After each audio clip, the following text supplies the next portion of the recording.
یک شاخه گل، برنامه شماره 100.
البته تا به حال نام فروغی بسطامی را شنیده اید.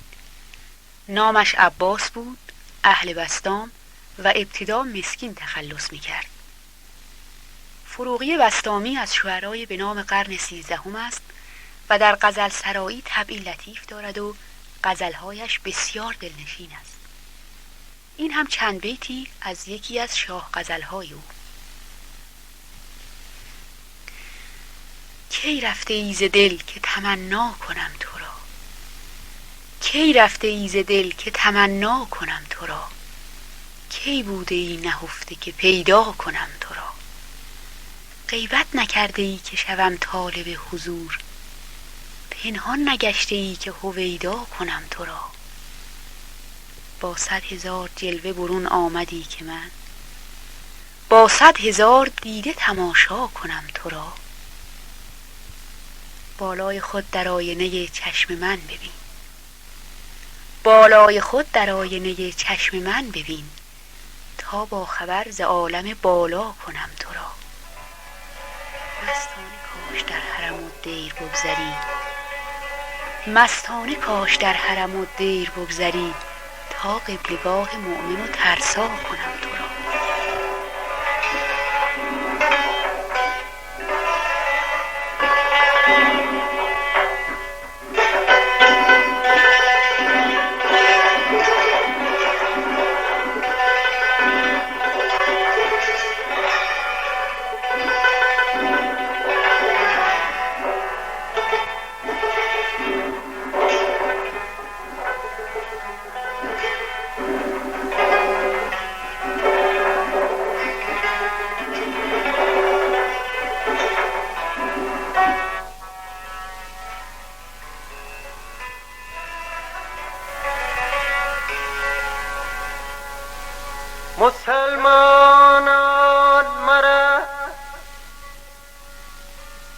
مسلمانان مرا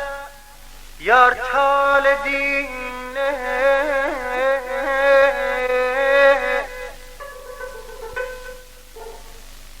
اولا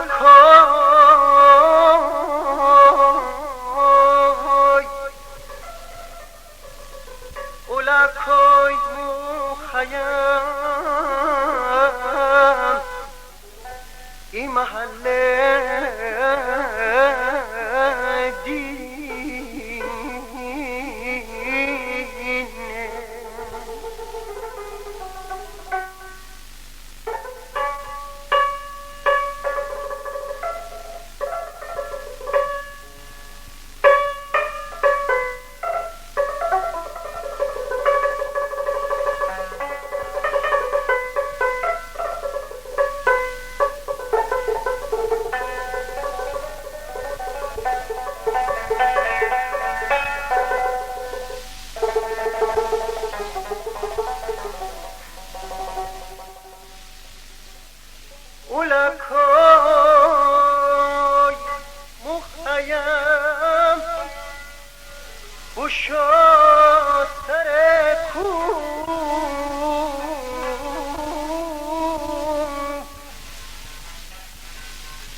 سرنوشت خدا را چاره دید.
انار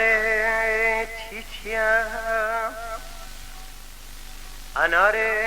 تیتیم من زرد نیم زرد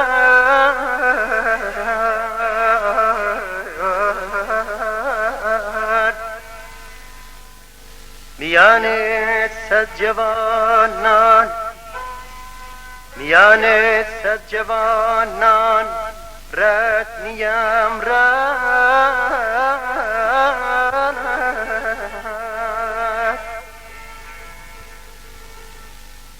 اوی اگر متن بردم اگر متن بردم مرد نیم مرد اگر متن بردم مرد نیم مرد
شب مهتم که بسی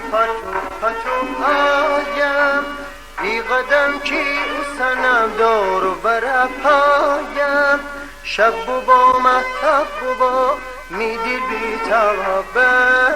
ایامتی خانه بر می چون بی خوابه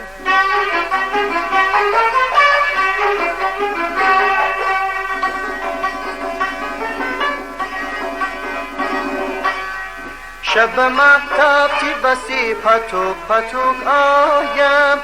ای قدم کی او سنم دور و برم پایم شب با مهتاب با می دل بی تابه ایامتی خانه بر می چون بی خوابه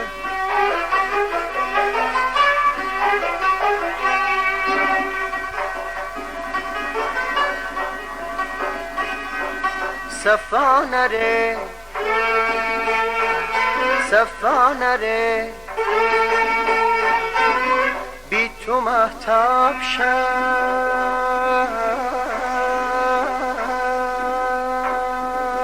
تو بیا بیرون تمام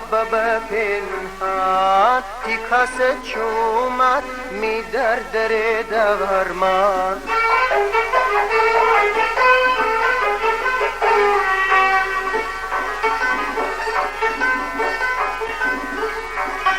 صفا نره صفا نره بی تو مهتاب شد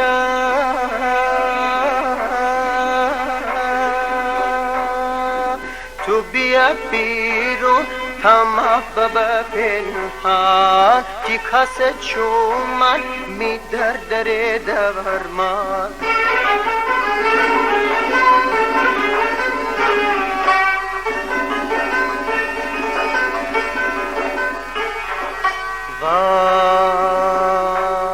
یار یار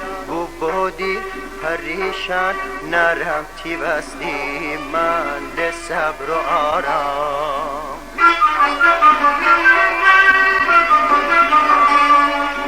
یار یار بودی پریشان نرم تی بستی من ده صبر و آرام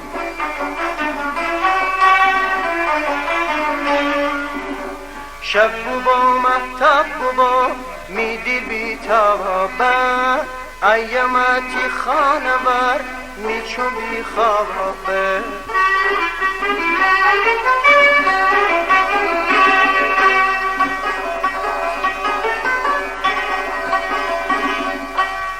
شب مهتاب کی بسی پتوک پتوک آیم ای قدم کی او سنم دور و برهایم شب بو مهتاب بو میدی بی تابه ایامتی خانوار میچو بی خوابه شب بو مهتاب بو میدی بی تابه ایامتی خانوار میچو بی خوابه شب بو مهتاب بو میدی بی تابه ایامتی خانوار میچو بی خوابه پیوسته دلت شاد و لبت خندان باد. آنچه شنیدید شاخ گل شماره 100 بود که با شرکت آقای ناصر مسعودی و آقای رضا فرزنده تنظیم یافته. گوینده روشنک.